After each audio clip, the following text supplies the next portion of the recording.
आज की तारीख है 1 सितंबर 2025 और इंडियन एक्सप्रेस समाचार पत्र से परीक्षा के लिए उपयोगी खबरों पर आज की चर्चा में हम ध्यान केंद्रित करेंगे। नमस्कार। आज हमारे पास है इंडियन एक्सप्रेस का यूपीएससी आईएएस एडिशन। डेट है 1 सितंबर 2025 और हमारा इरादा है कि इसमें से एग्ज़ाम के लिहाज से जो सबसे ज़रूरी जानकारी है, जो एनालिसिस है, उसे निकाला जाए। इस अखबार में देखिए इकोनॉमी से लेकर international relations, governance, environment, social issues, मतलब काफ़ी कुछ है।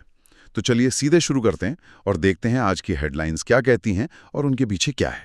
बिल्कुल, और हमारा मकसद सिर्फ हेडलाइंस पढ़ना नहीं है बल्कि उनके पीछे का कॉन्टेक्स्ट समझना है, उनकी इम्पोर्टेंस और सिविल सर्विसेज एग्जाम के लिए वो कैसे रेलेवेंट है वो समझना है। ये देखना भी जरूरी है कि ये जो अलग अलग मुद्दे लगते हैं वो असल में आपस में कैसे जुड़े हुए हैं। ठीक है, तो सबसे पहले अर्थव्यवस्था, इकोनॉमी पे आते हैं। हाँ। पहले पेज पर ही दिख रहा है अगस्त महीने के इन्फ्लेशन के आंकड़े आए हैं। इसमें लिखा है कि कोर इन्फ्लेशन में तो थोड़ी मामूली गिरावट है, लेकिन फूड इन्फ्लेशन वो अभी भी चिंताजनक है, करीब 9% पर। जी। Overall retail inflation 7.5%। हाँ, और ये आंकड़े देखिए जीएस पेपर 3 के लिए बहुत बहुत इम्पोर्टेंट है। सिर्फ परसेंटेज जानना काफ़ी नहीं होता, इसके पीछे कारण क्या है। अखबार में एनालिसिस भी है कि जैसे अनियमित मॉनसून रहा, सप्लाई चेन में कुछ दिक्कतें हैं, तो इनकी वजह से खाने पीने की महंगाई कम नहीं हो रही। जबकि ग्लोबल लेवल पर देखें तो कमोडिटी प्राइसेस कुछ कम हुई हैं। इसका सीधा असर जाहिर है आम आदमी पर पड़ रहा है और आरबीआई पर भी प्रेशर है। हाँ, और इसी से जुड़ा एक आर्टिकल भी अंदर आरबीआई की जो मॉनेटरी पॉलिसी कमेटी एमपीसी है, उसकी पिछली मीटिंग के मिनट्स का जिक्र है। उसमें ऐसा लग रहा है कि मेंबर्स के बीच आगे रेपो रेट बढ़ाने को लेके शायद थोड़ा मतभेद था। कुछ लोग ग्रोथ पर असर को लेके चिंतित थे। बिल्कुल, और ये बहुत ही दिलचस्प पॉइंट है। यहीं पर एनालिसिस की जरूरत पड़ती है। एस्पिरेंट्स को ये समझना होगा कि आरबीआई कैसे इन्फ्लेशन कंट्रोल और इकोनॉमिक ग्रोथ, इन दोनों के बीच एक बैलेंस बनाने की कोशिश करता है। एमपीसी मिनट्स दिखाते हैं कि पॉलिसी बनाना कितना कॉम्प्लेक्स हो सकता है। क्या आरबीआई को सख्त होना चाहिए भले ही ग्रोथ धीमी हो, या थोड़ी महंगाई झेल लेनी चाहिए? इन आर्ग्यूमेंट्स को समझना बहुत जरूरी है। अच्छा, अखबार में production linked incentive PLI scheme पर भी एक रिपोर्ट है। बताना है कि इलेक्ट्रॉनिक सेक्टर में तो ठीक चल रहा है, टारगेट्स पूरे हो रहे हैं शायद, लेकिन टेक्सटाइल सेक्टर में वो परफॉर्मेंस उम्मीद के मुताबिक नहीं है। हाँ, ये एक अहम ऑब्जर्वेशन है। पीएलआई स्कीम सरकार की इंडस्ट्रियल पॉलिसी का एक बड़ा हिस्सा है। इसकी सक्सेस और कह सकते हैं फेलियर, इसका एनालिसिस जीएस पेपर 3 के नजरिए से बहुत अहम है। क्यों इलेक्ट्रॉनिक्स में सक्सेस मिली, टेक्सटाइल में क्यों नहीं? क्या ये स्ट्रक्चरल दिक्कतें हैं, या ग्लोबल डिमांड कम है, या फिर स्कीम के डिजाइन में ही कुछ कमी है? इन सवालों के जवाब पॉलिसी कितनी इफेक्टिव है ये समझने में मदद करते हैं। और देखना होगा कि सरकार इन कमियों को ठीक करने के लिए क्या कर रही है। बिल्कुल। चलिए अब थोड़ा आगे बढ़ते हैं इंटरनेशनल रिलेशंस की तरफ। एक खबर भारत चीन बॉर्डर पर जो हाल में मिलिट्री कमांडर लेवल की बातचीत हुई उस पर है। रिपोर्ट कह रही है कि कुछ खास प्रोग्रेस हुई नहीं है और टेंशन अभी भी है। ये तो लगातार चलने वाला मुद्दा है और जीएस पेपर 2 के लिए बहुत ही रेलेवेंट है। अगर प्रोग्रेस लिमिटेड है तो इसका मतलब है कि बॉर्डर पर सिचुएशन नॉर्मल होने में अभी और टाइम लगेगा, और इसका असर सिर्फ बायलैटरल रिश्तों में नहीं बल्कि रीजनल जियोपॉलिटिक्स पर भी पड़ता है। एस्पिरेंट्स को समझना चाहिए कि ये गतिरोध क्यों है, इंडिया की स्ट्रैटेजी क्या है और इसके बड़े इंप्लीकेशंस क्या हैं। क्या ये क्वाड जैसे ग्रुप्स में इंडिया की भागीदारी से जुड़ा है, या ये चीन की जो बड़ी विस्तारवादी नीति है उसका हिस्सा है? सही। इसी पेज पर आगे ब्रिक्स समिट होने वाली है, उसको लेके भी एक आर्टिकल है। इसमें बताया है कि इंडिया इस बार काउंटर टेररिज्म और यूएनएससी रिफॉर्म्स जैसे मुद्दों पर शायद जोर देगा। हाँ, ब्रिक्स जैसे जो मल्टीलैटरल फोरम है वो इंडिया के ये अपनी फॉरेन पॉलिसी के गोल्स आगे बढ़ाने का एक तरीका है। काउंटर टेररिज्म, यूएनएससी रिफॉर्म्स, ये तो भारत की पुरानी प्रायोरिटीज रही हैं।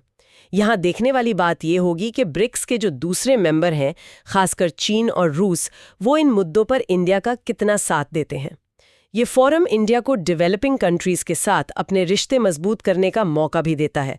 तो जीएस पेपर 2 के तहत इन मंचों पर इंडिया का रोल, उसकी स्ट्रैटेजी, उसका एनालिसिस इंपॉर्टेंट है। अच्छा, G20 से जुड़ी हुई एक खबर है। डिजिटल पब्लिक इंफ्रास्ट्रक्चर डीपीआई पर कोई मीटिंग हुई थी। उसमें इंडिया ने अपने यूपीआई जैसे मॉडल को ग्लोबली अपनाने पर जोर दिया, पर यूरोपियन यूनियन के कुछ डेलीगेट्स ने डेटा प्राइवेसी को लेकर चिंताएं जताई। ये एक उभरता हुआ बहुत महत्वपूर्ण एरिया है। इंडिया डीपीआई के में अपनी सक्सेस को वो चाहता है कि ग्लोबल लेवल पर ले जाए। ये उसकी सॉफ्ट पावर और टेक लीडरशिप को भी दिखाता है। लेकिन जैसा आर्टिकल में है, डेटा प्रिवेसी, अलग अलग देशों के अलग नियम, ये सब चैलेंज है। ये दिखाता है कि इंटरनेशनल कॉर्पोरेशन में किस तरह की चुनौतियां आती हैं। एस्पिरेंट्स को समझना होगा कि डीपीआई जैसे मुद्दे कैसे ट्रेड, गवर्नेंस और इंटरनेशनल रूल्स को इम्पैक्ट कर रहे हैं। ठीक है, अब आते हैं गवर्नेंस और जुडिशरी से जुड़े मुद्दों पर। सुप्रीम कोर्ट का एक हालिया फैसला है, उस पर एडिटोरियल पेज पर एक एनालिसिस है। ये फैसला शायद इकोनॉमिक पॉलिसी से जुड़े कुछ कानूनों की जुडिशियल रिव्यू के दायरे को लेकर है। अदालतें किस हद तक सरकार की इकोनॉमिक पॉलिसीज का रिव्यू कर सकती हैं, ये हमेशा से एक डिबेट का टॉपिक रहा है। तो इस फैसले के क्या मायने हैं? क्या ये जुडिशरी के दायरे को लिमिट करता है या क्लैरिफाई करता है? क्या इससे पॉलिसी मेकिंग में स्टेबिलिटी आएगी या सरकार की अकाउंटेबिलिटी कम होगी? इन पहलुओं का क्रिटिकल मूल्यांकन जरूरी है। गवर्नेंस ही जुड़ा एक और आर्टिकल है डिजिटल इंडिया एक्ट के इम्प्लीमेंटेशन पर। उसमें बता रहे हैं कि बड़े शहरों में तो ठीक है, प्रोग्रेस है, लेकिन जो छोटे बिजनेस हैं उनको डेटा लोकलाइजेशन जैसी जो जरूरतें हैं उनको पूरा करने में दिक्कतें आ रही हैं। बिल्कुल, ये पॉलिसी इम्प्लीमेंटेशन की जो ज़मीनी हकीकत है उसको दिखाता है। कोई भी लॉ या पॉलिसी बनाना एक बात है और उसे इफ़ेक्टिवली लागू करना दूसरी। डिजिटल इंडिया एक्ट का मकसद तो अच्छा है, पर अगर छोटे बिजनेस को कंप्लायंस में मुश्किल हो रही है तो ये ईज ऑफ डूइंग बिजनेस को भी प्रभावित कर सकता है। यहाँ ये देखना होगा कि सरकार इन चैलेंजेस से निपटने के लिए कोई मदद दे रही है या कोई क्लैरिफिकेशन दे रही है। ये गवर्नेंस में जो प्रैक्टिकल दिक्कतें आती हैं उसका अच्छा उदाहरण है। और एक छोटी सी खबर है चीफ जस्टिस के बयान पर। उन्होंने कहा है कि अदालतों में जजों की जो खाली पोस्ट हैं उनको भरने की प्रक्रिया तेज करने की जरूरत है। जुडिशियल डिले ये भारत में एक बहुत बड़ी समस्या है और जजों की कमी इसका एक बड़ा कारण है। चीफ जस्टिस का बयान इस मुद्दे की गंभीरता को दिखाता है। जीएस पेपर 2 में जब जुडिशियल रिफॉर्म्स की बात करते हैं तो ये पॉइंट इम्पोर्टेंट हो जाता है। खाली पोस्ट भरने में क्या रुकावटें हैं, क्या कोलिजियम सिस्टम में सुधार की जरूरत है, इन सब पर सोचना होगा। चलिए आगे बढ़ते हैं एनवायरमेंट और साइंस एंड टेक सेक्शन की ओर। इसरो की एक बड़ी सफलता की खबर है।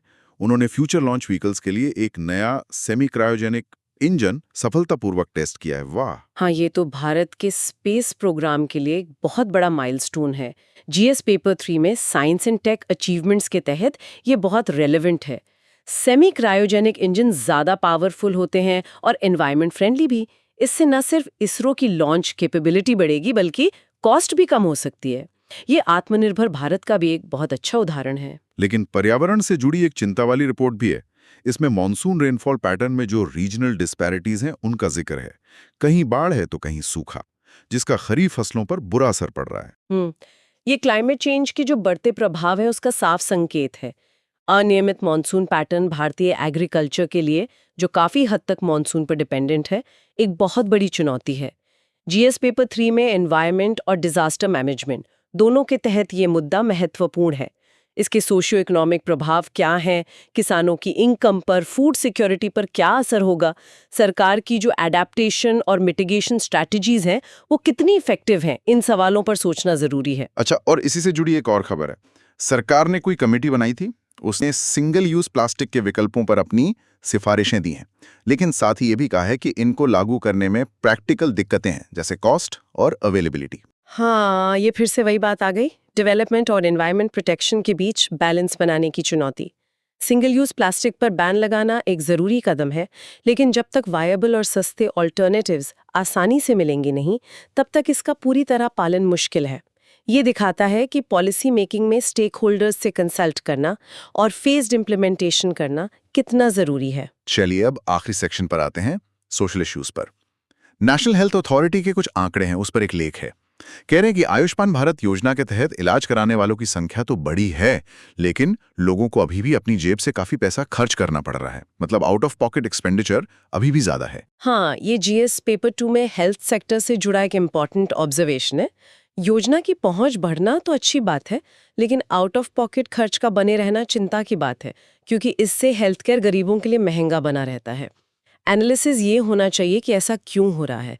क्या योजना के तहत जो बीमारियां या प्रोसीजर कवर होते हैं उनकी लिस्ट काफ़ी नहीं है, या प्राइवेट अस्पताल एक्स्ट्रा चार्ज ले रहे हैं।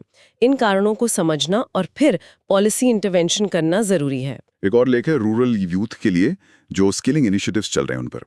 इसमें कुछ सक्सेस स्टोरीज तो हैं, लेकिन ये भी बताया है कि जो ट्रेंड युवा हैं उनको अच्छी नौकरी दिलाने में अभी भी काफ़ी चुनौतियां हैं। ये जीएस पेपर 1 इंडियन सोसाइटी और जीएस पेपर 3 एम्प्लॉयमेंट दोनों के लिए रेलेवेंट है। स्किल डेवलपमेंट का आखिरी मकसद तो जॉब क्रिएशन ही होना चाहिए। अगर ट्रेनिंग के बाद भी युवाओं को नौकरी नहीं मिल रही, तो ये स्किल और मार्केट की डिमांड के बीच जो गैप है, स्किल मिसमैच, उसको दिखाता है। क्या ट्रेनिंग कोर्स इंडस्ट्री की ज़रूरत के हिसाब से है? क्या प्लेसमेंट सपोर्ट काफ़ी है? इन पहलुओं का मूल्यांकन ज़रूरी है। ये डेमोग्राफिक डिविडेंड का फ़ायदा उठाने की चुनौती से भी जुड़ा है। अखबार में एक राज्य विशेष में महिलाओं के लिए जो विरासत कानून हैं उनमें कुछ बदलाव प्रस्तावित हैं। उसको लेकर जो बहस चल रही है उसका भी जिक्र है। अलग अलग ग्रुप्स के तर्क दिए हैं। हाँ, ये जीएस पेपर 1 सोशल इश्यूज खासकर विमेन और जीएस पेपर 2 गवर्नमेंट पॉलिसी से संबंधित है। इनहेरिटेंस लॉज जेंडर इक्वालिटी और सोशल जस्टिस के नज़रिए से बहुत महत्वपूर्ण होते हैं। जो बदलाव प्रपोज्ड है उनके पक्ष और विपक्ष में जो तर्क दिए जा रहे हैं उनको समझना ज़रूरी है। ध्यान रहे, हमें यहाँ कोई साइड नहीं लेनी, बल्कि अखबार में जो अलग अलग व्यू पॉइंट्स दिए हैं उन्हें समझना है। ये दिखाता है कि सोशल रिफॉर्म्स कितने कॉम्प्लेक्स हो सकते हैं और उनमें अक्सर अलग अलग सोशल ग्रुप्स के इंटरेस्ट्स का टकराव होता है। तो ये थी आज के इंडियन एक्सप्रेस यानी 1 सितंबर 2025 के यूपीएससी एडिशन की कुछ खास खबरों और उनके विश्लेषण पर एक नज़र। हमने इकोनॉमी में इन्फ्लेशन, पीएलआई स्कीम देखी, आईआर में चीन बॉर्डर, G20 की बात की, गवर्नेंस में सुप्रीम कोर्ट का फैसला, डिजिटल इंडिया एक्ट, एनवायरनमेंट में इसरो की सफलता और मॉनसून की चिंता, और सोशल इश्यूज में हेल्थ एक्सपेंडिचर और स्किल डेवलपमेंट जैसे टॉपिक्स को कवर किया। बिल्कुल, और हमने देखा कि ये सारे विषय कैसे एक दूसरे से इंटरलिंक्ड हैं। इन्फ्लेशन का असर सोशल स्कीम्स के बजट पर पड़ सकता है। इंटरनेशनल रिलेशंस देश की इकोनॉमिक पॉलिसीज को प्रभावित करते हैं। क्लाइमेट चेंज सोशल इनइक्वालिटीज को बढ़ा सकता है। यूपीएससी में सक्सेस के लिए सिर्फ अलग अलग फैक्ट्स जानना ही काफ़ी नहीं है, बल्कि इन इंटरकनेक्शंस को समझना, क्रिटिकली एनालाइज करना और एक बैलेंस्ड व्यू पॉइंट डेवलप करना बहुत बहुत ज़रूरी है। सही कहा।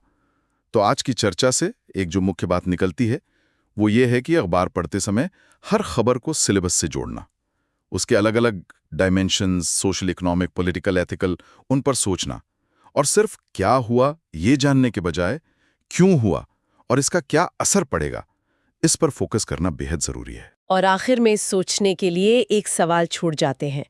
आज के इतनी तेजी से बदलती दुनिया में, जहां इंफॉर्मेशन की, सूचनाओं की इतनी भरमार है, एक civil service aspirant current affairs की तैयारी को कैसे और ज्यादा डायनामिक और एनालिटिकल बना सकता है? कैसे वो सिर्फ फैक्ट्स रटने से आगे बढ़कर मुद्दों की एक गहरी, एक फंडामेंटल समझ डेवलप कर सकता है? इस पर सोचना शायद उपयोगी होगा। बिल्कुल, एक बेहतरीन विचार। इसी के साथ आज की ये विस्तृत पड़ताल यहीं समाप्त होती है।